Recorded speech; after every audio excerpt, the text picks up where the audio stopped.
Nasturtium is the garden's decoy, salad garnish, and border guard all rolled into one. I love flowers, but nasturtium is one of those plants that I love the leaves just as much, or even more. Plant it, and pests head straight for the buffet, while your crops get a reprieve. Too many gardeners dismiss it as just pretty. That's a mistake. Nasturtiums are a classic trap crop. Aphids, cabbage loopers, flea beetles, and some beetles prefer nasturtium over brassicas and young seedlings. Let them feed there, then either hose the nasturtiums off, attract predators to that hot spot, or remove heavily infested plants. Placement is tactical. Plant nasturtiums as a perimeter ring around brassicas, along squash edges, or as sacrificial patches near tomato seedlings.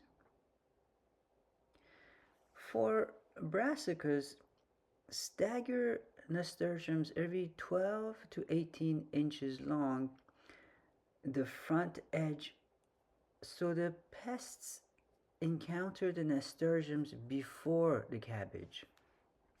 For squash, plant a dense patch 1 to 2 feet from the main plants to lure squash vine borers and beetles away.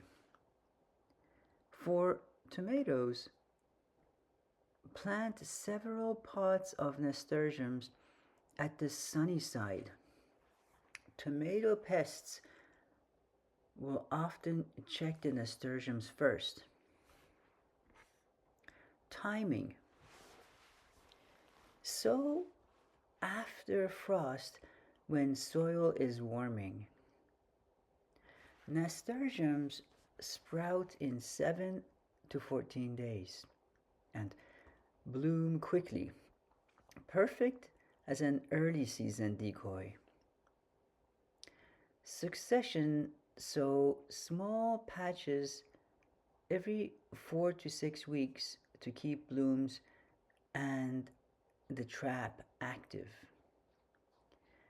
If you grow in containers, a single 5 to 10 liter pot of nasturtium near a vulnerable bed does real work. Spacing and forms. Choose trailing or dwarf varieties depending on space. For edges and sacrificial patches, use trailing nasturtiums and let them spill and hide pests. For interplanting between rows, use compact types and space 8 to 12 inches apart. Seed depth is shallow, cover with 1/4 inch of soil. Nasturtium seeds can be pickled and used like capers. Care is minimal. Nasturtiums prefer lean soil. Don't over fertilize or they'll produce lush leaves and fewer flowers. And the trap works best when both leaves and flowers are present. Water to establish, then let them be. They tolerate poor soils and drought once established. If they flop in heavy rain, trim back to promote new growth. As the saying goes, a stitch in time saves nine. If you plant nasturtiums now, you avoid weeks of pest chaos later. Use nasturtiums actively. Monitor them daily for pests. If aphids concentrate there, blast the plants with water in the morning and introduce a predator attractor nearby. Dill or fennel will bring in parasitic wasps.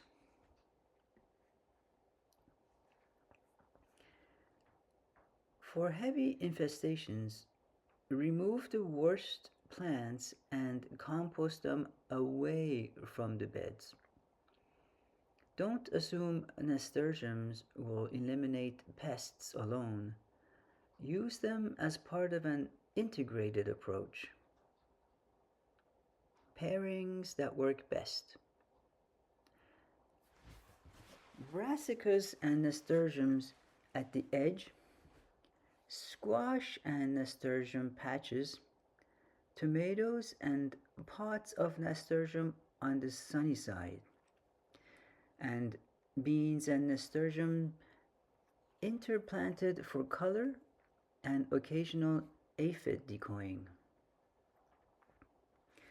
For pollinator benefits, plant nasturtium next to herbs like borage or coriander. Combined, they make a nectar corridor that ramps up predator and pollinator traffic. Culinary uses add immediate value. Harvest petals for salads and cocktails. Leaves give a peppery bite to sandwiches. Harvest seeds in late season and pickle them in vinegar for a peppery caper substitute. Did you know that both leaves and flowers are edible and high in vitamin C? That means your trap crop doubles as feed free food. Troubleshooting. If nasturtiums become infested but predators don't show, add flowering herbs and small white flowers nearby to attract hoverflies and lacewings. If they overrun seedlings, thin them or transplant clumps to the border. If slug pressure increases, add a thin mulch perimeter and do morning hand pick checks. And nasturtiums can harbor slugs at night. One tactical trick: use nasturtiums as detection plants. Put a tiny patch at the corner of a bed and check it daily. If pests show up there first, you get an early warning and can intervene before crops suffer.